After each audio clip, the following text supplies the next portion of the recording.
નમસ્કાર વિદ્યાર્થી મિત્રો, ધોરણ 11 કોમર્સ વિષય આંકડાશાસ્ત્ર, ચેપ્ટર નંબર 2 માહિતીનું નિરૂપણ. આજે આપણે ચેપ્ટર 2માં દાખલા નંબર 5 એટલે કે ઉદાહરણ 5નો અભ્યાસ કરીએ. એમાં કોઈ એક માહિતી માટે અનિયમિત આવૃત્તિ વિતરણ નીચે મુજબ મળે છે. અનિયમિત આવૃત્તિ વિતરણ એ નીચે દર્શાવેલું છે. તે પરથી દરેક વર્ગની વર્ગ લંબાઈ તેમજ મધ્ય કિંમત દર્શાવતું આવૃત્તિ વિતરણ તૈયાર કરો. અહીં આપણને બે બાબત શોધવાની કીધી. પહેલી તો વર્ગ લંબાઈ અને બીજી મધ્ય કિંમત. હવે વર્ગ લંબાઈ છે એનું સૂત્ર આપણને આવડવું જોઈએ કે વર્ગ લંબાઈ બરાબર તો કે ઉર્ધ્વ સીમા માઇનસ અધર સીમા અથવા તો ઉપલી સીમા માઇનસ નીચલી સીમા એટલે વર્ગ લંબાઈ આપણને મળે. ને બીજું છે મધ્ય કિંમત.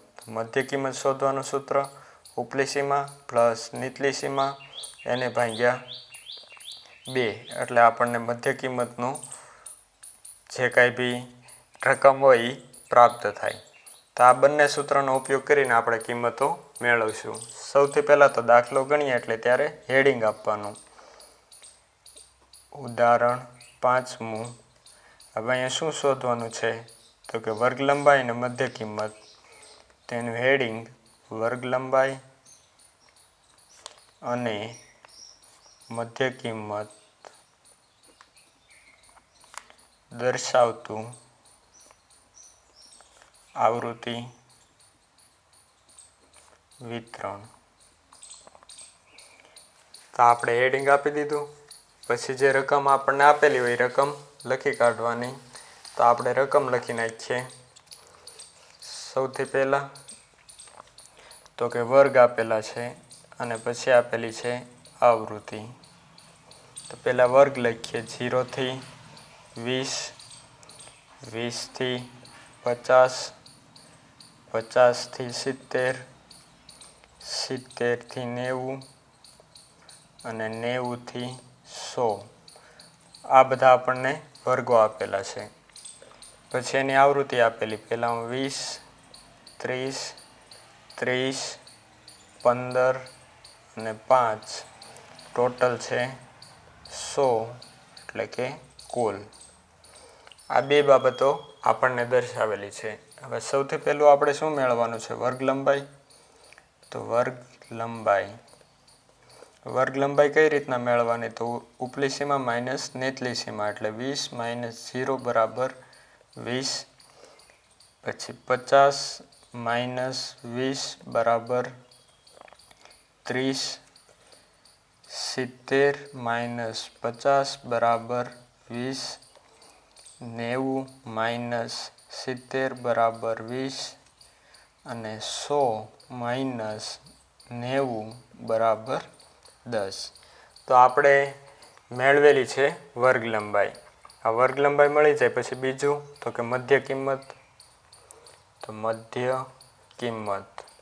મધ્ય કિંમત શોધવાનું સૂત્ર શું છે? ઉપલી સીમા પ્લસ નીચલી સીમા એને ભાગ્યા 2. તો આપણે કરીએ કે ઉપલી સીમા પ્લસ નીચલી સીમા એટલે 0 પ્લસ 20 ભાગ્યા 2 બરાબર કેટલા આવશે? તો કે 10. પછી 20 પ્લસ 50 ભાગ્યા 2 બરાબર તો કે 35 કારણ કે 35 દુ 70.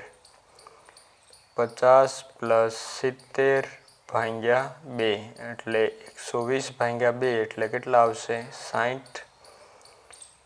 70 ભાગ્યા 90 એને ભાગ્યા 2 એટલે 160 ભાગ્યા 2 એટલે 6 દુ ને 12 એટલે 60. 90 અહીંયા 70 પ્લસ 90 એટલે 160 એટલે 8 દુ ને 16 એટલે અહીંયા 80 આવશે. 80 અને 90 પ્લસ 100 એને ભાગ્યા 2 બરાબર કેટલા આવશે? 190 ભાગ્યા 2 કરીએ એટલે 95. આ બધી આપણને મધ્ય કિંમત. પહેલામાં 10 પછી 35, 60, 80 અને 95 આ બધાની કિંમત છે એ મધ્ય કિંમત છે. તો આ વાત થઈ વર્ગ લંબાઈ અને મધ્ય કિંમત શોધવાની. તો આપણે દાખલામાં જે બે બાબત શોધવાની કીધી હતી, પેલું વર્ગ લંબાઈ અને મધ્ય કિંમતી શોધાઈ ગઈ છે. તો આ રીતના દાખલો જ્યારે ગણીએ ત્યારે આપણને સૂત્ર જે આપેલું હોય એ યાદ હોવું જોઈએ અને ઉપલી સીમા અને નીચલી સીમા કોને કહેવાય એ પણ હારોહાર આપણને ખ્યાલ હોવો જોઈએ. તો આ વાત થઈ ઉદાહરણ નંબર 5ની. હવે આપણે વાત કરીએ સંચય આવૃત્તિની, કે સંચય આવૃત્તિ છે એ કોને કહેવામાં આવે છે. તો એની વાત કરીએ. સંચય આવૃત્તિ વિતરણ ચલની જાણીતી કિંમત કે વર્ગની આવૃત્તિ અને તેની આગળની બધી જ કિંમતો કે વર્ગોની આવૃત્તિઓના સરવાળાને સંચય આવૃત્તિ CF કહે છે. એટલે ચલની જાણીતી કિંમત કે વર્ગની આવૃત્તિ છે એને આપણે શું કહીએ તો કે F કહીએ છીએ. અને તેની આગળની બધી જ કિંમતો એટલે Fની જે સંખ્યા હોય એ Fની સંખ્યામાં આગળની જેટલી કિંમતો હોય એની વાત કરી છે. કે 1 2 3 હોય તો 1ની આગળની 2 3 એમ આવે.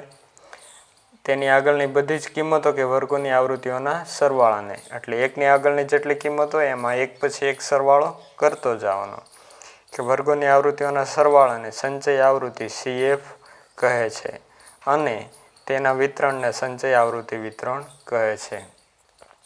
એટલે સંચય આવૃત્તિને સંકેતમાં શું કહેવાય તો કે CF કહેવામાં આવે છે.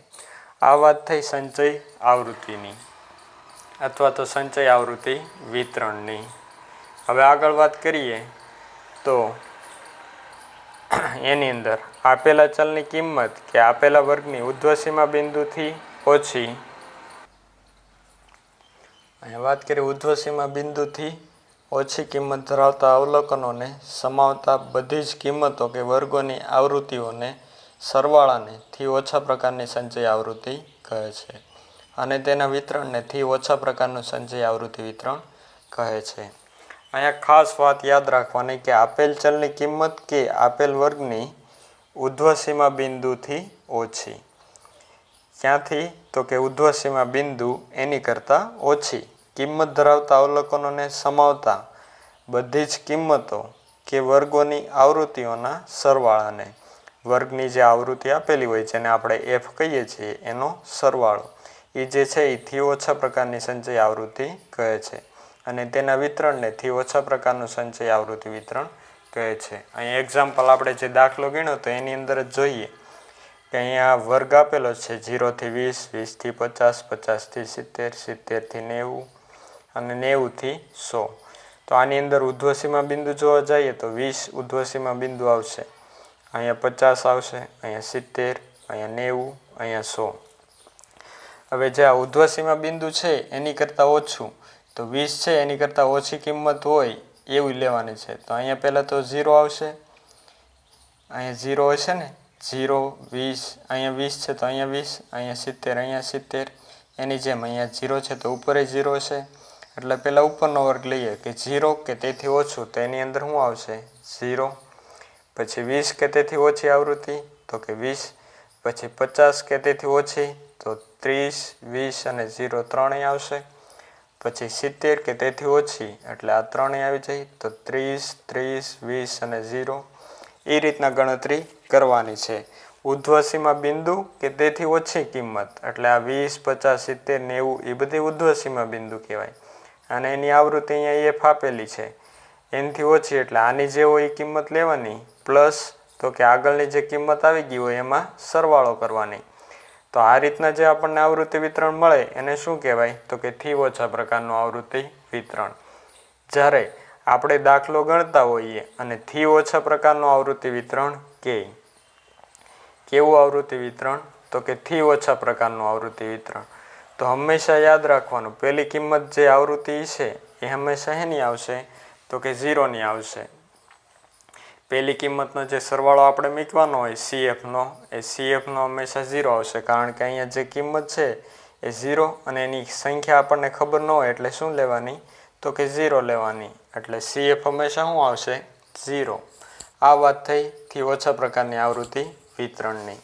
આગળ વાત કરીએ તો થી વધુ પ્રકારનું આવશે. હવે તો આપેલ ચલની કિંમત કે આપેલ વર્ગની અધસીમા બિંદુ.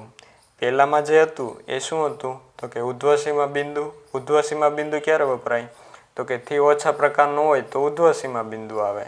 હવે વાત કરીએ અધઃ સીમા બિંદુ જેટલી કે તેથી વધુ કિંમત ધરાવતા અવલોકનોને સમાવતા બધી જ કિંમતો કે વર્ગોની આવૃત્તિને થી વધુ પ્રકારની સંચય આવૃત્તિ કહે છે અને તેના વિતરણને થી વધુ પ્રકારનું સંચય આવૃત્તિ વિતરણ કહે છે. અહીં ખાસ યાદ રાખવાનું અધઃ સીમા બિંદુથી જેટલી અથવા તો એનાથી વધુ એટલે અધઃ સીમા બિંદુની જે કિંમત હોય એ કિંમત અને એની કરતાં વધુ કિંમત જે હોય એની વાત કરીએ તો એને શું કહેવાય? થી વધુ પ્રકારનું આવૃત્તિ વિતરણ. તો એને વાત કરીએ આપણે આને આ ઉદાહરણમાં તો કે 0 થી 20, 20 થી 50, 50 થી 70, 70 થી 90, 90 થી 100 છે. આમાં વાત કરીએ અધઃ સીમા બિંદુ એટલે શું આવશે? તો કે 0, 20, 50, 70 અને 90 આ બધા અધઃ સીમા બિંદુ છે. તો અધઃ સીમા બિંદુ એની કરતાં વધુ એટલે 0 છે તો 0માં તો 20, પછી 20માં 30, પછી 50માં 30, 70માં 50 અને 90માં 5 અને 100ની આવૃત્તિ છે નહીં એટલે 100 છે તો અહીંયા છેલ્લે શું હશે? 0 માનીને ચાલવાનું. એટલે થી વધુ પ્રકારની આવૃત્તિ હોય તેનો CF જે આવે એ છેલ્લે કેટલો આવશે? 0 ને થી ઓછા પ્રકારની હોય તો પહેલા 0, થી વધુ પ્રકારની હોય તો છેલ્લા 0. એ એક બે બાબતો આપણે ખાસ યાદ રાખવાની જ છે. થી ઓછામાં અને થી વધુમાં. થી ઓછા પ્રકારનું આવૃત્તિ વિતરણ હોય તો પહેલા 0, થી વધુ પ્રકારનું હોય તો છેલ્લા 0. અને અહીંયા પહેલાં અધઃ સીમા બિંદુ અથવા તો એની કરતાં વધારે. તો વધારે એટલે 20, 30, 30, 50, 5 એ બધાયનો સરવાળો કરવાનો અને છેલ્લે 0 છે એનો પણ સરવાળો કરી નાખવાનો. પછી 20, 20 લઈએ એટલે 30, 30, 15, 5 ને 0 આ 20 છે અહીંયા નીકળી જાય. પછી 50 તો 30, 15, 5 અને 0 એમાં 20, 30 બે નીકળી જાય. કારણ કે વધુ કીધું ને તો વધુ એટલે આ બધી સંખ્યા આવે, આ સંખ્યા બે નીકળી જાય. પછી 50 છે એની જગ્યાએ હવે 70 તો 70 લઈએ 70 અને 90 તો એમાં 15 અને 5 અને 0નો આવશે. એમાં 30 પણ નીકળી જાય. એમ જેમ જેમ આગળ વધતા જાય એમ એક એક સંખ્યા નીકળતી જાય. એથી વધુ પ્રકારમાં, થી ઓછા પ્રકારમાં તો એક એક સંખ્યા ઉમેરાતી જાય.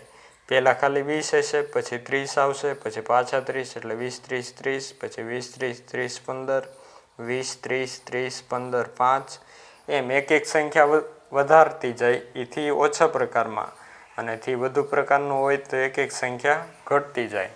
અને બે બાબતો થી ઓછા પ્રકારનું હોય તો પહેલા 0 અને થી વધુ પ્રકારનું હોય તો છેલ્લા 0. આ બે વાત ખાસ આપણે યાદ રાખવાની છે. આગળ વાત કરીએ કે અસતત ચલની કિંમતને ધ્યાનમાં રાખીને જો સંચય આવૃત્તિ વિતરણ મેળવવામાં આવે તો તેને અસતત સંચય આવૃત્તિ વિતરણ કહે છે. એટલે અસતત ચલની જે કિંમત હોય એ કિંમતને જો ધ્યાનમાં રાખીને આપણે સંચય આવૃત્તિ વિતરણ મેળવતા હોઈએ તો એ જે આવૃત્તિ વિતરણ બને છે એ આવૃત્તિ વિતરણ કેવું હશે? તો કે અસતત સંચય આવૃત્તિ વિતરણ હશે. આ વાત થઈ અસતત સંચય આવૃત્તિ વિતરણની. પછી આગળ વાત કરીએ તો કે વર્ગ અંતરાલના સીમા બિંદુને ધ્યાનમાં રાખીને વર્ગ અંતરાલના સીમા બિંદુઓ એટલે અધઃ સીમા બિંદુ અને ઉધ્વ સીમા બિંદુ અહીંયા જે આપણને બે દર્શાવેલા છે 0 થી 20, 20 થી 50, 50 થી 70 આને કહેવાય સીમા બિંદુઓ. આ છે 0 એ અધઃ સીમા બિંદુ, 20 છે એ ઉધ્વ સીમા બિંદુ. અહીંયા પાછું 20 આવી જાય અધઃ સીમા બિંદુ, 50 છે એ ઉધ્વ સીમા બિંદુ. એટલે એ વાત આપણને કરી છે કે વર્ગ અંતરાલના સીમા બિંદુઓને ધ્યાનમાં રાખીને વર્ગ અંતરાલના સીમા બિંદુ એટલે 10 થી 50 લઈએ તો આ સીમા બિંદુઓ છે અને વચ્ચેની જે ખાલી જગ્યા છે એને અંતરાલ કહેવાય. વચ્ચેનો જે ગેપ છે એ વર્ગ અંતરાલના સીમા બિંદુને ધ્યાનમાં રાખીને વિતરણ મેળવવામાં આવે એટલે આવી રીતના વર્ગો દ્વારા જે વિતરણ મેળવવામાં આવે એને શું કહેવાય? સતત સંચય આવૃત્તિ વિતરણ કહેવામાં આવે છે. ખાસ યાદ રાખવાનું કે જ્યારે અસતત ચલની કિંમતને ધ્યાનમાં રાખીને સંચય આવૃત્તિ વિતરણ મેળવવામાં આવે, કોની વાત કરી? કિંમતની. કિંમતને ધ્યાનમાં રાખીને સંચય આવૃત્તિ વિતરણ મેળવવામાં આવે તો અસતત સંચય આવૃત્તિ વિતરણ. અને વર્ગ અંતરાલ શું કીધું છે? તો કે વર્ગ અંતરાલના સીમા બિંદુઓને ધ્યાનમાં રાખીને વિતરણ મેળવવામાં આવે તો તેને સંચય આવૃત્તિ વિતરણ કહે છે. તો આપણે વાત કરી સંચય આવૃત્તિ કે સંચય આવૃત્તિ કોને કહેવાય.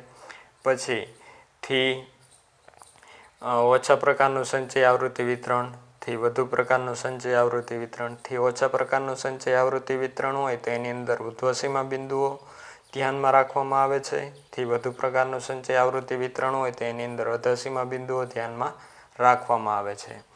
અને અસતત સંચય આવૃત્તિ હોય તેની અંદર કિંમતને ધ્યાનમાં રખાય અને સતત સંચય આવૃત્તિ હોય તો વર્ગ અંતરાલના સીમા બિંદુઓને ધ્યાનમાં રાખવામાં આવે છે.